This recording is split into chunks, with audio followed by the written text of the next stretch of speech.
François Beaumont, 1925-2005, une année entière avec Howard Phillips Lovecraft. Et puis chaque fois, quand même, tu vas faire ça et chaque fois tu vas trouver quelque chose. C'est pas nous qui trouvons, c'est lui qui nous les trouve. Et vous allez voir aujourd'hui, c'est pareil, on va faire encore un petit changement de protocole, mais toujours donc le carnet de 1925. Et on est aujourd'hui le 9 avril. Hier, j'ai fourché, je disais mars en voyant mon truc avril. Alors, ordi, on est donc jeudi 9 avril, qu'on avance dans notre semaine.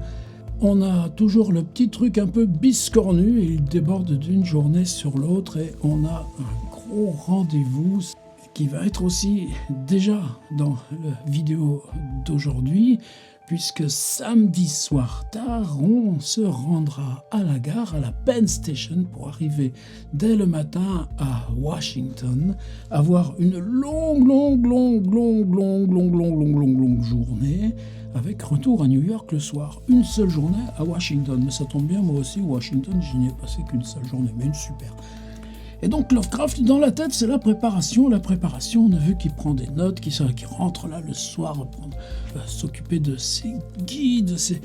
Je crois qu'il a passé plus de temps à préparer, comme ensuite il nous passera plus de temps à nous raconter à ces deux vieilles tantes ce qu'ils ont fait heure par heure dans cette grande journée qui s'annonce. Mais aujourd'hui, on n'en est pas là. Quoique, donc on se lève tôt, on se lève de bonne heure et il y a cette petite marque discrète, Write ELS. Écrire à ELS, Edward Lloyd Sechrist. Puis retrouver Sonia à Grand Central. Sonia est arrivée hier, apparemment, donc elle a vraiment des rendez-vous de travail là dans Manhattan. Et bientôt, donc cette situation à Saratoga, c'est pour se soigner, mais ça ne correspond pas du tout à ce qu'elle cherche, elle, dans sa vie active. On n'en sait pas plus sur cet aspect de sa vie. On n'en saura jamais plus, vu l'absence de correspondance. Or, bien sûr, ce texte qu'elle nous laisse, quand même consistant, il est donc dans notre dossier, là, The Private Life, la vie privée de Howard Phillips Lovecraft, par Sonia Haffikin Davis. Toujours ce H qui fait SH là, chaque fois que Lovecraft parle d'elle via ses initiales, mais maintenant épouse de ce docteur Davis, sans savoir qu'elle est encore mariée avec Lovecraft, qui n'a jamais finalisé les formalités de divorce. C'est une autre affaire. Toujours les affaires domestiques, il a ses chaussures neuves qui lui font mal, et sinon c'est une vieille paire de broquignoles qui s'appelle Regular, qui sont des chaussures increvables, mais sont vraiment un peu vieillotte pour aller à Washington. Alors, il avait donc emporté ses chaussures chez un cordonnier qui lui a étiré par l'intérieur. Ça lui fera toujours mal, mais nous, on ne va pas s'attarder là-dessus. Puis, retour Brooklyn. Il faut déchiffrer la BKLYN, si c'est bien Brooklyn. Et on va au cinéma. Ce sera probablement sur Flatbush. Le cinéma, ça ne manque pas pour voir ce grand péplum qui s'appelle Quo Vadis. Il y aura eu au moins 4 versions filmées. Celle-ci, c'est Néron, des histoires d'amour bien compliquées, là, avec ce dictateur sanguinaire interprété par Emil Jannings. Mais bizarrement, après Quo Vadis, c'est Delicatessen. Il dira à sa tante dans la lettre du 11, on est quand même repassé à l'épicerie. Là, on avait la veille groceries pour s'offrir quelques petites douceurs. Ça va bien après le cinéma. On a des copains? Non, on n'a aucun copain, sauf Loveman. Loveman qui appelle, mais bon, reste où tu es, gars. On dîne, et puis lire, et c'est fini. Alors justement, moi, c'est pas fini, parce que c'est cette lettre à Sechrist. Le courrier marche très très bien. Ça arrive dès le lendemain. Il prévient donc Zekrist, il s'organise parce que Zekrist vit à Washington et c'est lui qui va avec un autre ami, Rancho, et il y aura la voiture des Rancho et Madame Rancho qui les conduira et donc cette grande journée à Washington se fera avec Zekrist et avec les Rancho et leur voiture. C'est de ça dont on le parle. Et est-ce que pour Zekrist ce serait une corvée? Non, puisqu'il est lui s'occupe de l'association journaliste amateur à Washington. C'est comme ça qu'il est entré en relation avec Lovecraft, qu'ils ont sympathisé, qu'il est venu à Providence en 1922. Est-ce qu'il connaissait déjà Sonia? C'est très probable aussi, puisque Sonia était très impliquée dans la circulation de ces instances-là de l'association journaliste amateur. Et en novembre dernier, Zekrist est venu à New York. Alors Zekrist, né en 1873, mort à 80 ans, passé en 1953, ça me touche un petit peu, et il s'en va, et puis moi j'arrive, mais bon, on n'a pas eu le temps de se serrer la main. Très connu parce que, en tant que journaliste amateur, il a publié un livre qui s'intitule Amateur Beekeeping. L'apiculture pour amateurs. C'est pas l'apiculture pour les nuls, attention. Vous savez que nous, en France, on a le livre de Maeterlinck, Les abeilles. C'est des livres un peu jumeaux, des livres comment on les change de ruche, comment on capture un essaim, comment, évidemment, on traite le miel, etc. Et ce livre est devenu une sorte de référence, et on le trouve même toujours encore très facilement, l'art d'élever des abeilles par...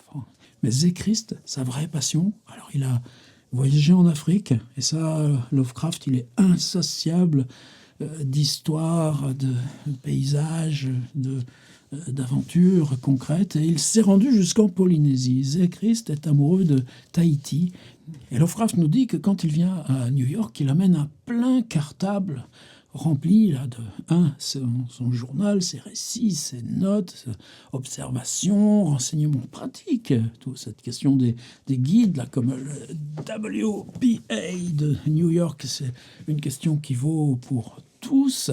Et puis aussi ses dessins sur place et des photographies.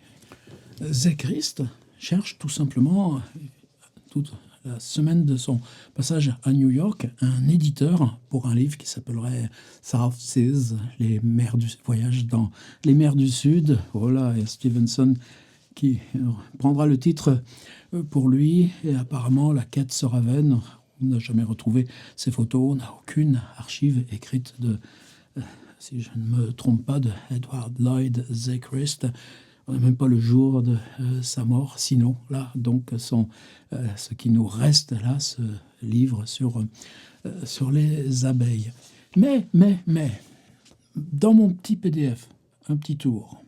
Alors, dès ma petite page de garde, vous savez comment ça fonctionne maintenant. Donc, aujourd'hui, on a écrit à Zekrist, mais comme il revient la semaine prochaine avec le voyage à Washington, une photo, une des rares photos de lui qu'on connaisse, la couve originale de son Beekeeping.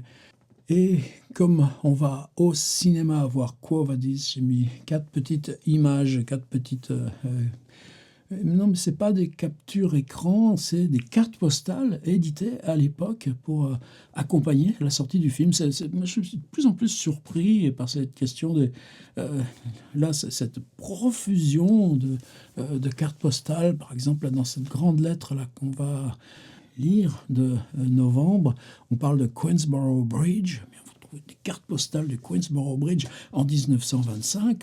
Ce pont là, qui sépare Manhattan du Queens, et comme par hasard sur l'East River on découvre là le même bateau que Kirk a pris tout récemment pour faire son voyage. Donc vous savez, ce bateau qui remonte l'East River, puis le Grand Sound de Long Island pour remonter là jusqu'à Newport, Fall River, Providence et Boston. Et évidemment, toujours mon petit rituel d'un article du Times. Alors si on va voir le Times du jour, jeudi 9 avril 1925, j'ai seulement pris aujourd'hui là, ce petit article de bas de page de une, comme souvent. c'est un brave monsieur qui s'était acheté, pour fêter son permis de conduire tout neuf, une super voiture toute neuve aussi, sauf que, comme ça marche bien, que ça va très vite, il se prend un ravin, il descend de 50 mètres. Le brave homme en sort sans une égratignure, et quand la police arrive, toute surprise de voir sortir là ce monsieur tout frais, il dit, mais vous n'avez rien? Non, mais alors, vous verriez ma voiture, cette voiture toute neuve, non, c'est juste ça. Et maintenant, ben voilà, ben maintenant, vous voyez que j'ai déchiré, là, avec l'agrafe que j'avais mise sur mon PDF, mon super livre si important de H.P. Lovecraft, Letters to Family. Et cette lettre du 6 novembre dernier, parce que c'est celle-ci où on raconte le voyage de Zeechrist à New York. Donc, de la même façon que Lovecraft va se rendre à Washington piloté par Zeechrist, Zeechrist vient à New York et se fera piloter par Lovecraft. Sauf que cette lettre écrite là, donc le 4-5 novembre 1924, donc 4 mois plus tôt, et Lovecraft qui précise terminée le 6 novembre, elle fait eh bien 2, 4, 6, 8, 10, 12, 14, 16, 18, 20, 22 pages. Et ce n'est pas des demi-pages. Voilà le format des lettres à sa tante. Et pourquoi je suis attaché à cette lettre? J'en avais déjà donné des extraits là, en janvier, mais juste un petit air. C'est que Lovecraft, il raconte presque pour la première fois, s'est équipé avec George Kirk. Et récemment, nous, on discutait, là, puisque vous êtes 112 à partager l'expérience avec moi, de cette... il est où, Lovecraft? Est-ce qu'il est dans le refus de New York? Est-ce qu'il est dans l'admiration de New York? Non, c'est pas ça. Mais en quoi New York contribue à structurer en lui cet imaginaire avec ses strates d'histoire, avec ses décalages de temps, ses passages dans des temps plus anciens. Et dans cette lettre-là, je voulais qu'on la partage. Au début, je m'étais dit, tiens, je vais juste prendre le passage avec Zeechrist, comme ça on sera dans l'ambiance. Et puis finalement, je suis parti un peu plus tôt et j'ai tout simplement envie là de vous la lire. Vous prenez ça comme vous voulez. De toute façon, là, ça, c'est... J'ai imprimé mon PDF, donc vous avez le texte à votre disposition, bien sûr. Vous lâchez quand vous voulez. Est-ce qu'un jour, on aurait une traduction française des lettres de Lovecraft à sa famille? J'en sais rien. Est-ce que j'ai le droit d'appeler traduction? Ben ouais, là, il est 17h, et puis je me suis mis à 7h ce matin.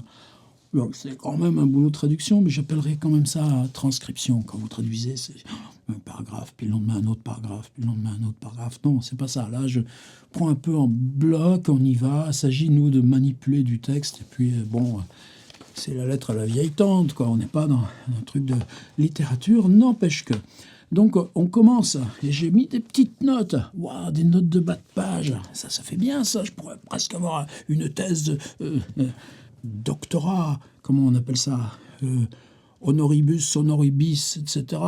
Les doctorats pour travaux, j'en sais rien, mais où? À l'université d'Arkham, pour avoir annoté une lettre de Howard Phillips Lovecraft à sa tante Lillian. Donc, il dit, on parle d'octobre 1924, le 16, le 17, le 18 et le 19, les journées de jeudi, vendredi, samedi, dimanche peuvent être décrites avec brièveté, puisque je n'ai rien fait d'autre que d'écrire mon récit. Et là, tout de suite, c'est là où commence l'aventure de la traduction. Il dit « My story ». Alors, « My story », tu pourrais... Il dit d'écrire « the story ».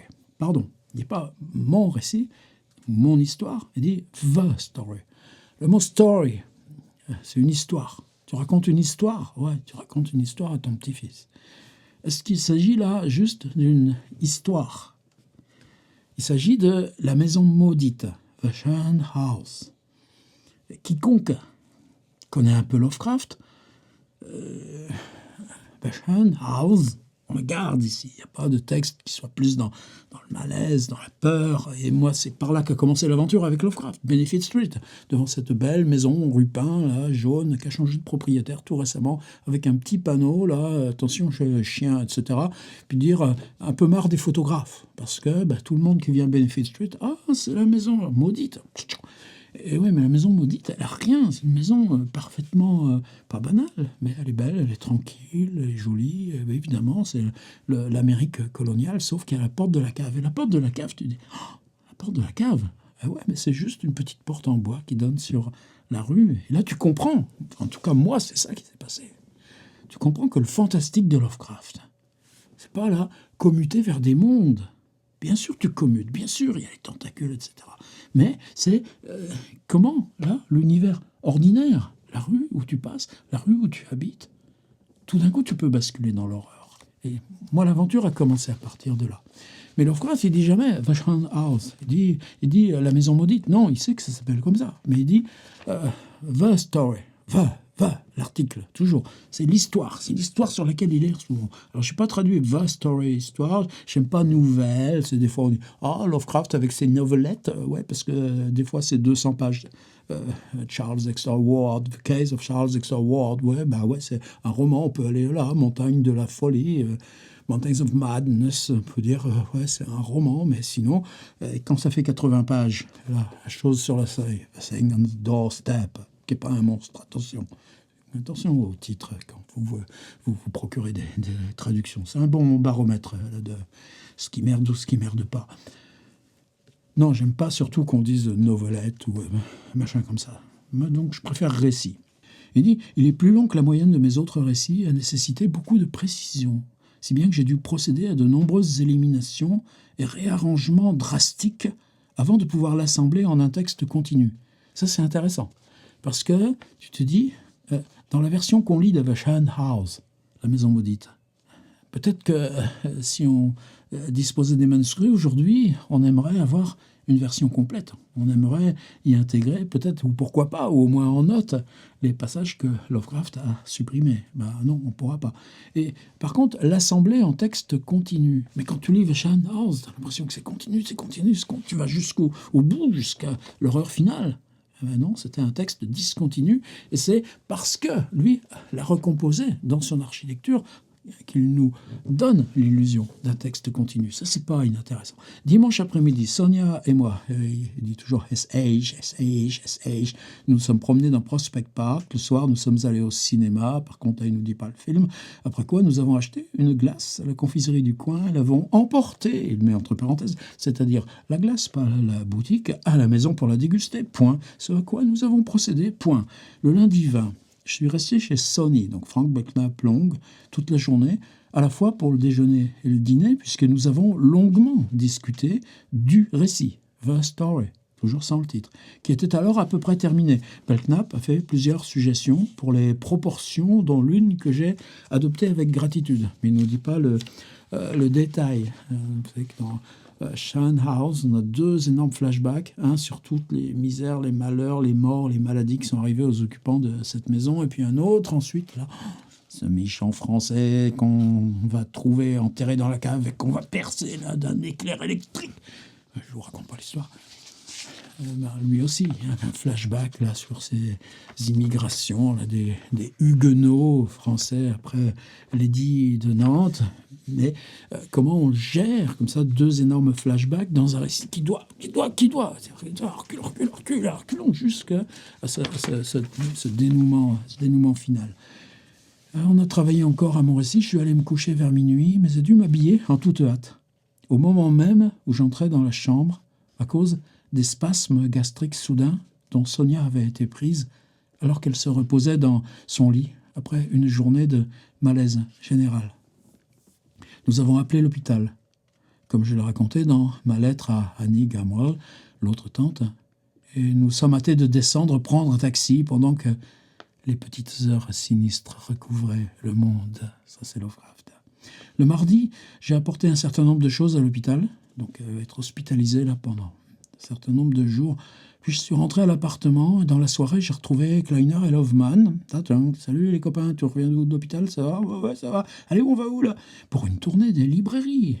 Une panne de métro me retarda désespérément. Le train précédent avait eu une surchauffe. Il fallut couper l'électricité pendant une demi-heure, de sorte que je manquais le rendez-vous fixé à Union Square. Arrivé là, me retrouvant seul, j'ai fait le tour des emporias littéraires en solitaire. Toujours. Tu passes tout le temps en librairie, on en a parlé déjà. Dégotant plusieurs bonnes affaires à 10 cents. 10 cents, c'est vraiment pas cher. Dont la plus marquante était une pièce de théâtre sur la sorcellerie de Salem par Mattie Hay Walkins. Je n'ai pas retrouvé. J'ai bénéficié dans une modeste cafétéria de la 8e rue d'un dîner merveilleusement bon et bon marché. Elle est à l'hôpital, Sonia? Ouais, toi, attends, je finis mon dîner là. Ragoût d'agneau, tarte aux pommes et café, qui ne m'a coûté en tout que 35 cents. Après quoi, je suis rentré, lu la pièce de théâtre sur Salem, me suis couché. Lendemain, mercredi 22, et là, il y a toutes ces petites notations qui sont évidemment que tu ne peux pas prendre sans sourire. J'ai préparé un café passable à partir des instructions écrites fournies par S.A. la veille. Sonia est à l'hôpital. Tu rentres à l'appartement, mais comment tu vas faire? Sonia prend un papier et lui note sur ce papier, entre 2 spasmes gastriques sur son lit d'hôpital, comment faire du café. Et c'est pas fini. J'ai préparé un café passable à partir des instructions écrites fournies par Sonia la veille. J'ai complété le petit déjeuner avec du pain, du fromage, des œufs brouillés, 20 minutes eggs, je ne sais pas si c'est 20 minutes eggs, qu'est-ce que ça vous m'aidez, bien sûr, 20 minutes eggs, c'est pas des œufs durs, 20 minutes, que j'ai cuisiné avec beaucoup de finesse. Je me suis ensuite rendu à l'hôpital en portant des livres, des journaux, de quoi écrire, un bloc de papier à lettres et un crayon Eva Sharp que j'ai acheté pour l'offrir à la patiente. Puis me suis rendu. Tu sors de l'hôpital, qu'est-ce que tu fais? Directement, une réunion des boys chez Belknap. Cette fois, Mortonius était présent, parce que Morton, la dernière fois, sa mère est décédée, donc il n'a pas pu venir aux dernières réunions des boys. Cette fois, Mortonius était présent, se remettant peu à peu du deuil de sa mère. Il m'a prêté un beau roman d'horreur qu'il avait acheté à Boston. Et comme la tante Lillian, comme Lovecraft connaissent Boston, qui est tout près de Providence Parker, chez Godspeed, dans Park Street, The Door on the Unreal.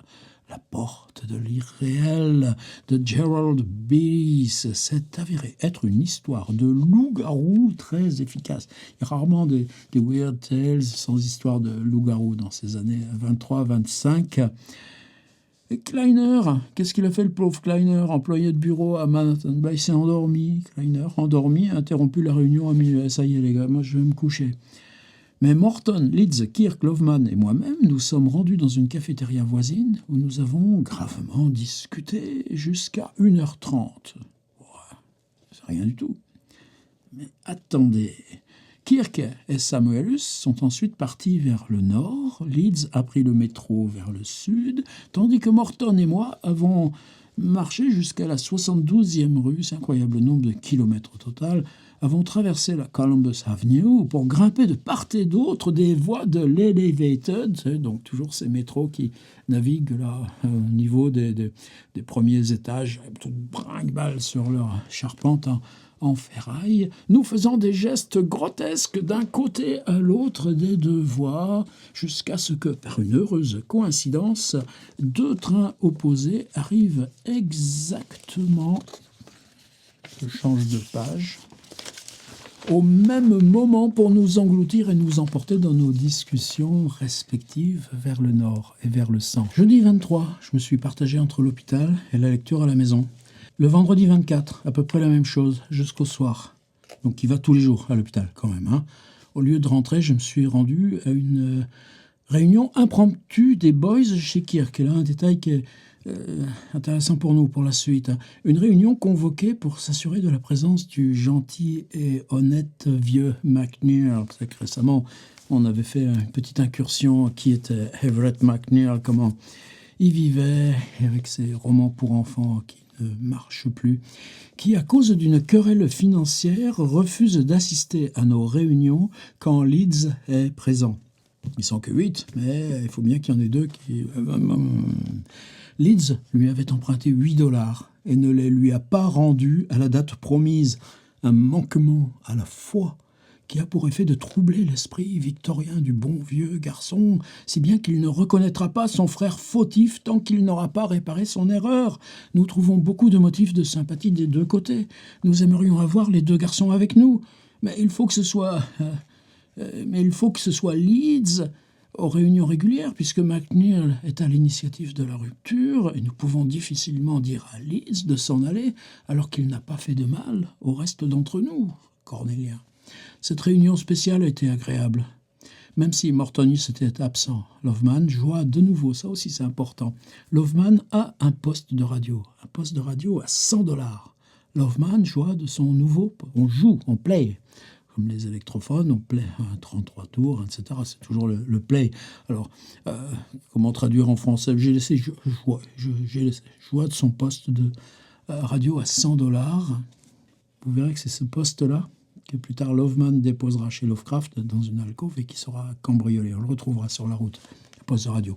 Apportant à notre humble salle de club une interprétation vocale très juste du Mikado, un opéra japonisant qui se joue à Broadway cet hiver-là. McNeil bavarda amicalement avec nous des choses simples de la vie. Nous nous sommes séparés à 3h30. Kleiner a pris le métro. Vous croyez que c'est fini? Vous allez voir. Tandis que Kirk, notre hôte, on était chez Kirk, mais Kirk, à l'époque, habite Manhattan. Il n'habite pas du tout, là, cette chambre au-dessus de chez Lovecraft. Notre hôte, qui raccompagne toujours ses invités chez eux, aussi loin qu'ils peuvent marcher, McNeil et moi-même, nous sommes embarqués pour un voyage pédestre dans la ville. Il est 3h30 du matin. C'était une belle promenade le long de Central Park West, et vers la fin, un croissant de lune décroissant s'est levé. Un croissant décroissant. Bon, excusez-moi. Un croissant... je vais retravailler, c'est promis.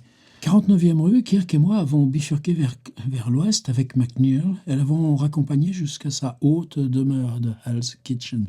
Oui, parce que comme il paye quasi rien, il paye une espèce de mansarde tout en haut dans Hell's Kitchen. Vous savez pas à quoi ça ressemble, là, Hell's Kitchen et les mansardes? Lisez Cool Air, un air glacial. Ça se passe justement là. Peut-être même là, cette maison là, de Everett McNeil. Je n'avais jamais pensé, mais en tout cas, c'est bien le décor. Nous sommes restés un peu, avons bavardé jusqu'à 5h du matin. Tu vois, le chronomètre qui se met en place. Puis nous nous sommes rendus dans une cafétéria de Broadway.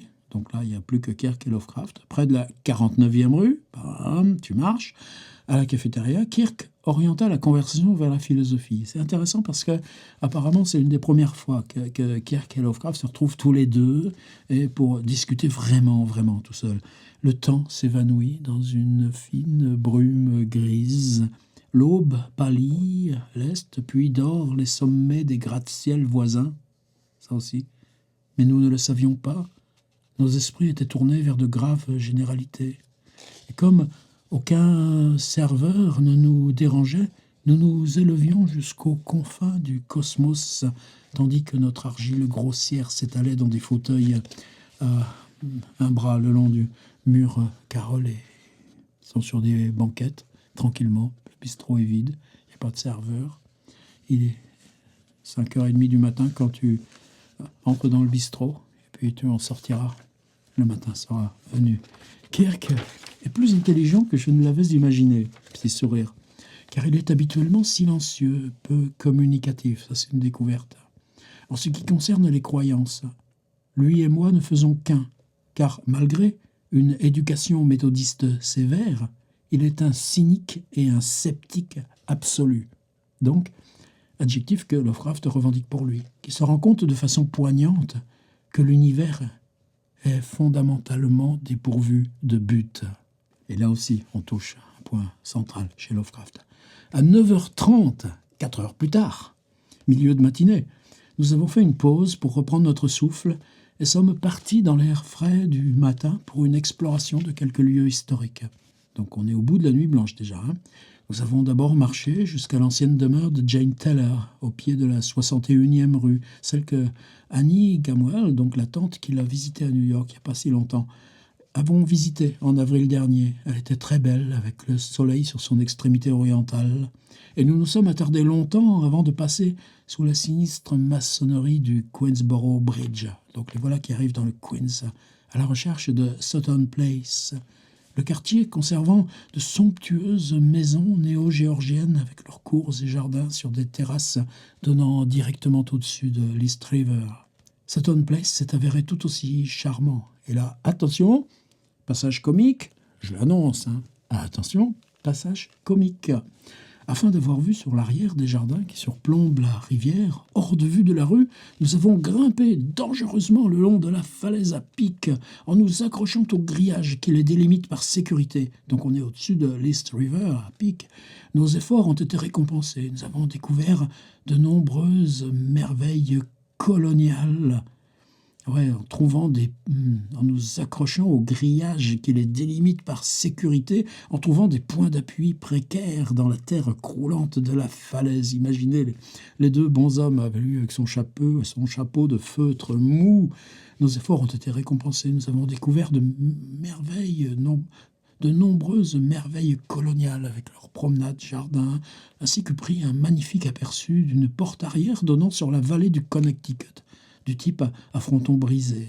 De là, nous sommes revenus vers les rues animées, avançant avec philosophie, lavant nos mains argileuses à une borne d'incendie, là encore tableau, une borne d'incendie bienveillante et explorant. Alors les voilà dans un parking à voiture, une grange, on dit ça à l'époque c'est sur la 8e avenue où, parmi les véhicules modernes, nous avons découvert une splendide vieille voiture à chevaux convertie comme les anciennes voitures blanches d'Olneyville et Market Square en véhicule utilitaire. Moi, ça, je comprends parce que mon brave grand-père paternel, cette fois, quand au retour à l'armistice de 1918, il se fait embaucher à la TCRP, les métros parisiens, parce qu'on récupère tout le matériel là, des tranchées de Verdun et on en fait là les futurs taxis, les futurs camions, toute cette circulation parisienne en les retransformant. À Times Square, nous avons déjeuné à l'Automate où Leeds et moi étions venus le mois précédent. Mon repas étant cette fois-ci, on a toujours droit, de macaroni, de salade de pommes de terre, de tarte au fromage et de café. C'est la période où Lovecraft va grossir jusqu'à quasiment 90 kilos avant ensuite de faire des efforts. Et la misère sera la récompense de ces efforts. De cette halte ravitaillement, nous nous sommes rendus sur la 40e rue.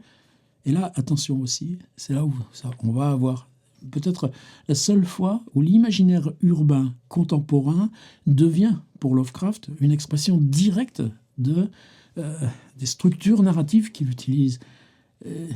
L'American Radiator & Co., une fois j'en avais mis des photos dans le PDF, on pourrait y revenir, pour inspecter le bâtiment de l'American Radiator & Co., le nouveau gratte-ciel d'enseignants noir et or, conçu par l'architecte de Pawtucket, et pour la première fois, nous en avons exploré l'intérieur. Le sous-sol est un rêve de pittoresque, de charme spectral, une crypte sous une crypte de maçonnerie massive et voûtée, des arcs bleus sur des colonnes cyclopéennes, des choses noires et des niches hantées ici et là, et d'interminables marches de pierre menant vers le bas, vers le bas, vers le bas, vers des catacombes infernales où coule une eau saumâtre et poisseuse. On dirait l'espace voûté derrière les entrées d'un ancien amphithéâtre de Rome ou de Constantinople. Voilà, donc les dessous d'un gratte-ciel tel que vu par Lovecraft, ou un cauchemar macabre de tombeaux qu'on ne peut imaginer que dans des visions de drogue sans nom provenant d'une insondable horreur. Vous voyez ce rejointement de l'imaginaire Lovecraftien et de l'exploration urbaine. Est-ce qu'il s'en détachera ? Non. Est-ce que ça compte dans la balance par rapport à ce départ de New York ? À vous de décider. Il faudra bien y emmener le reste de la bande un jour. Notre halte suivante fut pour le magasin à 10 cents, où nous avons fait 1 ou 2 investissements littéraires. Ah, il y avait longtemps. J'ai acheté les essais de Montaigne à 10 cents. Vous vous souviendrez? Puis nous nous sommes rendus à la droguerie de Haverington, comme les CVS maintenant, pour acheter des cartes postales. Vint ensuite le hall de Grand Central. Donc, ils sont en fin de matinée, ils sont revenus à Manhattan. Donc, il y a déjà combien de kilomètres dans les pattes? Et là, à la gare? Ouais, parce que je souhaitais montrer à Kirk la collection de matériel ferroviaire ancien que j'avais montré à Annie Gamwell le jour où je l'avais consigné à Contrecœur. Ouais, il avait ramené la tante Annie pour repartir à Providence et il s'était trompé de train. Montez là, ma tante! Montez là, ma tante! Et puis, ouf, c'est pas le bon train. C'était le New York H&H, alors que lui partait vers l'est, vers Cleveland. Kirk était fasciné par le vieux David Clinton et son train, la véritable locomotive et les wagons qui circulaient sur le New York Central en 1831, aujourd'hui conservés à jamais dans cette impressionnante galerie, ainsi que par les astucieuses maquettes de locomotives anciennes et nouvelles disposées dans des vitrines tout autour. Ah, ben là voici encore un thème de recherche, cette galerie-là de vieux matériel ferroviaire de Grand Central. Moi, j'ai visité le musée des trains à Baltimore. Qu'est-ce que c'était impressionnant, ça. Enfin, nous avons commencé à penser à conclure. Après avoir pris chacun un sundae au chocolat chez Haverington, nous avons entamé le lent retour vers la 5e avenue lorsque nous avons été surpris par une foule et un cortège politique dont le héros n'était autre que Theodore Roosevelt Jr., dont j'ai vu l'illustre père en août 1912 à l'Opéra de Providence, qui venait de rentrer chez lui après une tournée de conférences dans les provinces, on dirait les rallyes. Il était debout dans une voiture, souriant, s'inclinant, agitant un chapeau haut de forme à l'intention de la populace assemblée, ressemblant considérablement à l'immortel Théodorus I et arborant une calvitie nette, mais établie juste à l'endroit où la mienne est en train de se développer. Qu'il craint la calvitie, Lovecraft? Non, de toute façon, mourant à 46 ans, ce ne sera pas le problème. Vivat Theodorus Rex! Je suis vraiment désolé qu'il ait été vaincu, donc par Coolidge. Même si Smith n'est pas du tout mauvais, il doit faire preuve d'une grande force d'âme pour ne pas se laisser pousser une moustache, porter un pince-nez très serré et montrer ses dents comme son défunt père. Meilleure chance la prochaine fois à la sienne. Donc, Theodore Roosevelt Jr. a perdu les élections et c'est une des rares, ou peut-être même la seule fois où dans la masse de la correspondance de Lovecraft, indépendamment des échanges avec Robert Howard, qui sont là où on est vraiment dans la politique très souvent, mais on est aussi dans l'après-Grande Dépression, où on plaint encore dans la Grande Dépression avec les montées du fascisme en Europe, toutes ces poussées nationalistes dont eux-mêmes ne sont pas indemnes, ni Howard ni Lovecraft. C'est un des rares endroits là où ils se mêlent là de politique directe. Et nous arrivons au samedi 25 octobre. Même dans le texte original, c'est « Et voilà maintenant que mon journal s'installe dans le samedi 25 octobre. » Kirk a pris un bus 5e avenue. Et voilà, ça y est. Enfin, combien de kilomètres, combien d'heures? Tandis que je suivais Teddy 2, toujours ce Roosevelt, et la foule jusqu'à Times Square, où j'ai pris le métro jusqu'au 259. Donc il rejoint Flatbush. Là, je me suis lavé, puis je me suis brossé les dents et suis reparti immédiatement pour l'hôpital, où j'ai pu avoir un entretien consistant avec le docteur Westbrook, donc le praticien qui suit Sonia.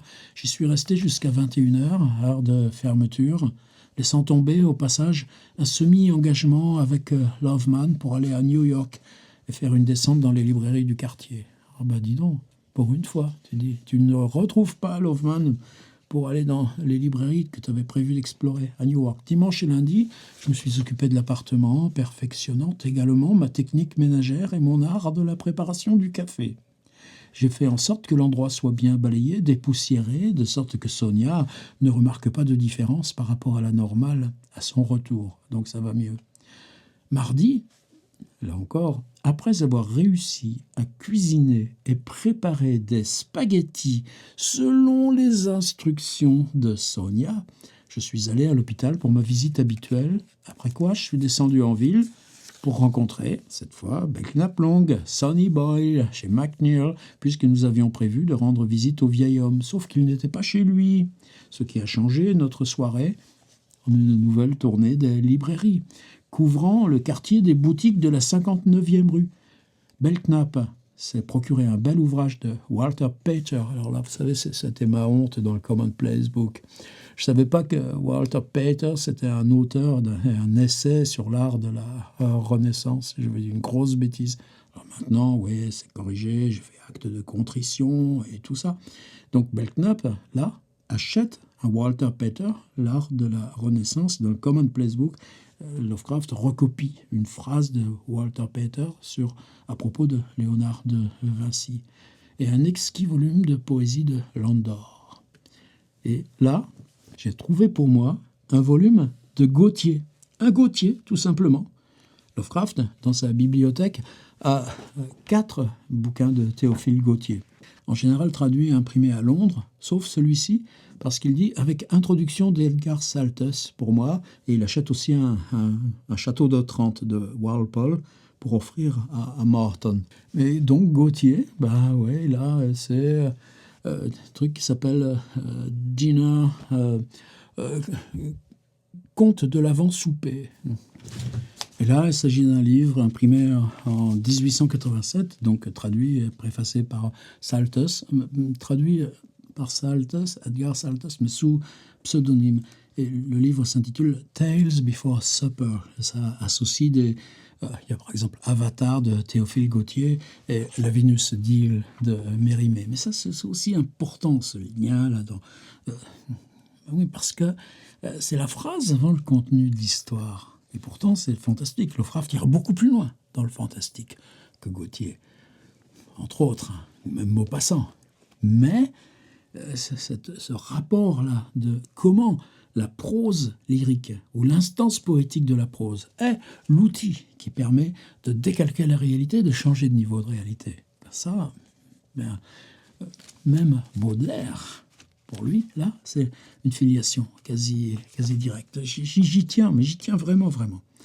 Après la dispersion de l'expédition, je suis rentré chez moi pour trouver une lettre de ce brillant Washingtonien. Et voilà, monsieur Zeechrist, Edward Lloyd Zeechrist, annonçant son arrivée à New York le dimanche suivant pour une semaine de tourisme et de visite entre amis, avec pour quartier général la vieille historique Brevard House, entre la 5e et la 8e, où Washington Irving et sa coterie littéraire avaient l'habitude de se prélasser dans le hall d'entrée.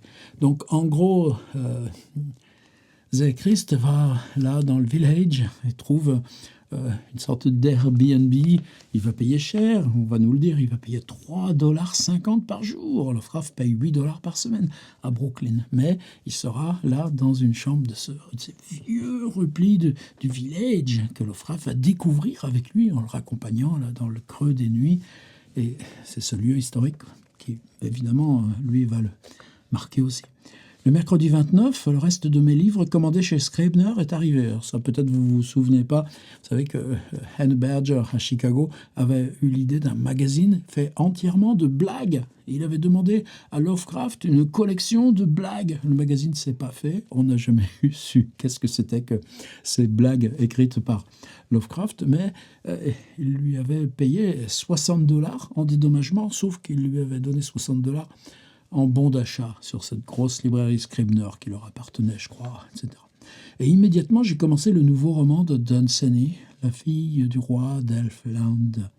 Incidemment, on m'a livré le dessus de lit que j'avais donné à réparer, 10 cents. Plus tard, j'ai rassemblé une cargaison de marchandises pour Sonia et une nouvelle intervenant là dans nos histoires, un échiquier. L'échiquier et ses pièces, etc. Et suis retourné en ville pour négocier quelques achats chez Brent & Howes, donc la grande librairie généraliste, qui n'est pas là où eux trouvent leur trésor. Un manuel d'échecs. Un manuel d'échecs chez Brent & Howes et des noix de pécan chez Park & Tilford. Je suis arrivé à l'hôpital bien chargé, mais j'ai rapidement dispersé mes biens et entrepris de laborieusement réapprendre le jeu d'échecs après l'avoir totalement négligé pendant 20 ans. Ben ouais, il faut bien s'occuper tandis que Sonia est là à l'hôpital, donc on va jouer aux échecs ensemble. Le soir, je me suis rendu à la réunion des boys, excusez c'est un peu monotone, chez Belknap, où tout le monde était présent, bien que Mortonius était malheureusement perdu par le monde, ça aussi petit comique là, par l'intermédiaire d'un de ces nouveaux mots croisés que Leeds a remis à son intelligence, avide à un moment inopportun. Vous savez que Morton et Lovecraft ont une passion pour les mots croisés. Lovecraft, dans le train, quand il faisait les allers-retours Providence-Boston ou Providence-New York, fait des mots croisés, s'absorbe dans les mots croisés et quelquefois même se rédige les uns pour les autres, des mots croisés avec les cases blanches, noires et les définitions. Petit côté Georges Perec qui sera là. Simplement là, dans la réunion, Leeds avait découpé dans un journal des mots croisés. Tiens, Morton t'amusera au retour. Non, lui, il le fait directement. J'ai préparé les boys à la présence de Zé Christ à la prochaine réunion. J'y suis resté jusqu'à ce que le dernier des invités s'envole. Je suis revenu au métro avec Leeds, après l'échange habituel de salut, avec Mortonius en direction du nord. Nous avons bavardé dans une cafétéria de la 8e avenue jusqu'à 3h ou 4h du matin. Habituel. Le lendemain, jeudi 30, je passais à l'hôpital où nous avons joué aux échecs. J'ai avancé dans ma lecture du Dunsany. Le vendredi, comme j'ai raconté à Annie Gamwell, Sonia est rentrée à temps pour une fête d'Halloween très calme, avec pour seul invité leur propriétaire là, de Parkside Avenue, une Madame Moran, là, donc on a croisé déjà plusieurs fois. Il l'appelle la discursive Madame Moran. Madame Moran, elle a la gueule qui lui ferme pas. Le samedi, j'ai également raconté à Annie, oui, cela le dimanche aussi, bien que je n'ai peut-être pas mentionné ce dernier jour, j'ai terminé The Story, la maison maudite, d'un seul coup. Et donc, on a là la date de fin de l'écriture de la maison maudite. Mais toujours, The Story, le récit, et non pas la maison maudite. Puis, rendez-vous téléphonique avec Zé Christ pour le lendemain matin, 9h. Le lundi s'est levé, ensoleillé. Alors voilà, moi maintenant, je vous laisserai. Alors maintenant que Zé Christ est arrivé, je vous laisse avec les dernières pages. On verra qu'ils vont aller passer la journée, évidemment, au musée, le Met, qu'est-ce qu'ils aiment, qu'est-ce qu'ils vont voir. Ensuite, le musée historique de New York. Au passage, donc, on achètera Weird Tales à Madison Square Garden. Le soir, il se retrouvera avec Sonia et puis soirée où j'ai joué, il précise, où jouer à jouer, aux échecs avec Sonia. Et je me suis couché avec toute la bonne humeur de défaites continues et successives. Le pauvre, c'est elle qui le bat, à plat de couture. Le mardi, c'est maintenant le jeudi 6 à 16h, j'ai lu Dunsany, écrit à Annie, et dîné de spaghetti premier choix, avec la magique sauce maison de Sonia. La cuisinière, son épouse, est revenue. Et le lendemain matin, nouveau rendez-vous avec Zé Christ. Et là, il y a un passage aussi que vous verrez. C'est qu'on a vu, j'avais eu un problème l'autre jour. Je ne voyais pas. C'était Havgal. Et merci. En équipe qu'on avait reconstituée, il s'agissait de la Havedon Gallery. C'était une galerie là, donc au centre downtown, avec dans une vieille salle d'architecture géorgienne. C'était ça qui transcendait Lovecraft. Et Kirk l'y emmène, c'est Alfred Stieglitz qui présente 7 artistes américains contemporains, dont d'ailleurs lui-même ses photographies là, équivalentes, des photographies de nuages, et sa compagne Georgia O'Keeffe, peut-être aussi quelques séries de ses photographies de New York, en particulier depuis le Shelton Hotel, ces séries qu'il fait très continuellement de ce qu'il voit de sa fenêtre. Et Lovecraft et Kirk sont présents là dans cet événement majeur. Lovecraft apparemment ne parle jamais des artistes qu'il voit là, mais lui, Zé Christ, écrit pour des catalogues de la Havedon Gallery. Et il l'emmène parce qu'ils vont rencontrer Monsieur Price, qui est chargé de leurs éditions. Et l'idée de Zé Christ, c'est que Price puisse commander des textes à Lovecraft. Et ouais, il a quand même des références, le gars. Et Loveman a insisté aussi. Oui, c'est ça, c'est un boulot que tu pourrais faire. Écrire des préfaces pour des catalogues, écrire des présentations de peintres ou de photographes. Mais pour toi, ça te donne l'indépendance. Et ce John Price, alors Lovecraft, il n'aime pas trop parce qu'il n'est pas de son bord politique. Ben, ça nous rassurerait plutôt sur ce monsieur Price. Et Price lui fait une ouverture. Ben, ce soir, j'ai une réception, là, vous pouvez venir être présent. Et Lovecraft, qu'est-ce qu'il va dire? Il aurait fallu que j'aille me faire couper les cheveux, j'avais pas le temps, j'avais cette lettre à écrire. Donc il va pas, et ça restera évidemment, comme d'habitude, sans suite. Mais bon, c'est ce genre de choses là, par quoi nous, le puzzle se met en place. Une grande équipée ensuite là au cottage d'Edgar Poe, ou au Van Cortlandt, tout ça on commence à connaître. Évidemment, ces soirées où Zéchrist, dans la réunion des boys, leur montre là tout ce projet de livre qu'il a avec ses récits et ses photographies des mers du Sud et de Tahiti, Polynésie, document apparemment perdu à jamais. Et assez pour nous, mais peut-être que vous trouvez que je baratine trop et que c'est trop long. Dites-vous quand même que là, tu vois, il est 18h17.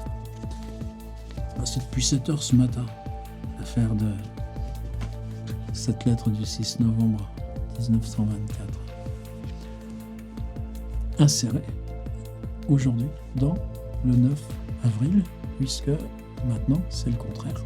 On écrit à Zéchrist pour organiser la balade du dimanche à Washington. À demain.